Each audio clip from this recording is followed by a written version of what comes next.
خیلی آصف خانه. وعلیکم سلام. وعلیکم سلام. په خیر راغلی. کمره دې ولګوه نو دا نو څه شو؟ مننه جار دې سمته ښې ساده تېر ده. ښه یم. ښه لکه مې ورته ښه یې. ننګرهاری وګوره او د قنداریانو ژبه وګوره. وایي ښه یې. والله ما سیده ژبه درنده ده. کامره مې هم خلاصه کړه درته. ژبه دې هم درنده ده او خبرې دې هم د قنداریانو ته سوي دي. دا څنګه حساب ده؟ قنداریانو سره خو په دې ورځو کې ملګرتیا نه لري، ګرځي خو به نه دوی سره. نه ونه والله زه یوې خبرې ته اوس دې ولې خبرې مخ دې لوس که جلۍ خو نه یې بیخ دې وځه. والله نه دلته سیده سیسټم لږ خرابه ده. والله آصف خانه زه دې ته راوختمه دغه د ننګرهار او د پکتیا ځوان نازي ننګرهار ته کنځا کوي، د ننګرهار ځوان ځي پکتیا ته کنځا کوي. په دغې مورد باندې لږ وغږېږه چې د ځوانانو منځ کې بې اتفاقي خپره نه شي. نه انشاءالله چې نور بې اتفاقي نه کېږي، بې اتفاقي نه بې اتفاقي. نو که ومې ویلې هغه خبرې چې ضروري وي هغه مې وکړلې او انشاءالله چې ځوانان اوس پوه دي. ته خپله یو پوه ځوان یې. هغه ورځ مې درته خبرې واورېدلې. وطن ته مې هیلې امیدونه پیدا شول چې یاسر له نن نه یو کال وړاندې یو ډول فکر درلود، نن یې ذهن بدل شوی، نن په انسانیت باور لري. یاسر نن خبرې د یو ځوان په توګه کوي چې هغه یو ځوان ته د نړۍ نور ځوانان چې وګوري هغسې خبرې کوي، ډېر داسې د یو متمدنه ځوان په ډول. نو واقعیت باندې ډېر زیات خوشحاله یم یاسر خانه درنه. مننه جار دې سمه. والله ځان دې لپاره درته راپورته سومالې په دغې باندې لږ خبرې وکړي. اوس د موږ سیده جمهوریت کې یو دانه کنډک مشر ده، دا راځي که د ما عسکري یا د بل څوکې پکتیاوال درنه خلاص نشي. پکتیا ځوان نازي ورته وایي ننګرهار درنه خلاص نشي. خو دا نه پښتونولي ده نه افغانیت ته.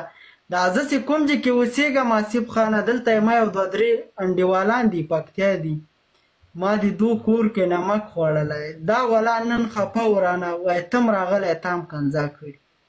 مالې دا وګوره دا. نه نه کنځا چاته مه کنځا به چاته نه کوې. او پکتیا هم زموږ خپله خاوره ده، ننګرهار هم زموږ خپله خاوره ده. ټول افغانستان ډېر کوچنی ده، پوه شوې. نو خبره په دې کې ده چې چا پکتیا ته توهین کوو ته یې باید مخه ونیسي، ځکه چې ته په خپله هم په آخر د ورځ کې د پکتیا د ټول افغانستان مالک یې، ته یې د دې وطن بچی یې. څوک باید اجازه چاته ورنکړي چې د ننګرهار، لغمان، پکتیا، قندهار په منځ کې خبرې وکړي. پوه شوې.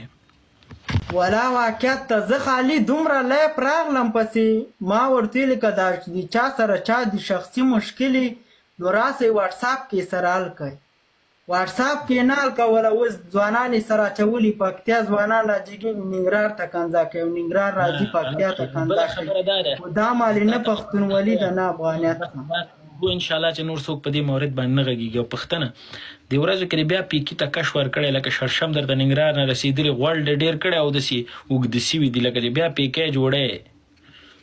ولا ویښتان مې کم کړه نه ده مالې زه وایي ګورګوتي کومه خو کم مې کړه مالې لرې که ګورګوتي خو چې نه وي نو څنګه ګورګوتي کوي؟ هغه خو باید خپله ګورګوتي اوسېږي. بس ولا څه ووایم نو ښه نور یې څه غورې دي سا د تېر د مزو کې. بس مزو کې وینې داسې ښایسته جامې مې یخن اچولی ته ورته وګوره. ووایه ماشاءالله وایه چې سترګې دې وږي دي. والله ماشاءالله ژوندی اوسې دا هوا در باندې ښه لګېدلې ده نه ده. بس پوه شوې. امین کې امین کې بس خدای تعالی دې ژوندی لره. ته دې راته ژوندی که څه ویل لري مهرباني وکړه بیا بل ملګری راپورته کړم. مننه جار دې سمه. زه خالي همدغې لپاره لږ راوختم درته. ته دې ژوندی راته. خدای په امان. قربان دې سم. یوه نړۍ مننه.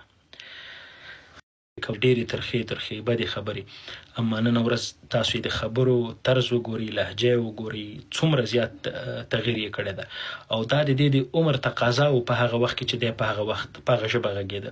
اما نن ورځ یې ژبه هم بدله شوې، خبرې هم بدله شوي، هغه میچورټي لیول ته رسېدلی. نو الله دې زموږ د وطن بچیان ټول ځوانان هم داسې ورو ورو په لږ عمر کې د میچور سي چې دوی ژوند وکړي، نور هم ژوند ته پرېږدي او بل ملګری به درته. زه نو زه یاسر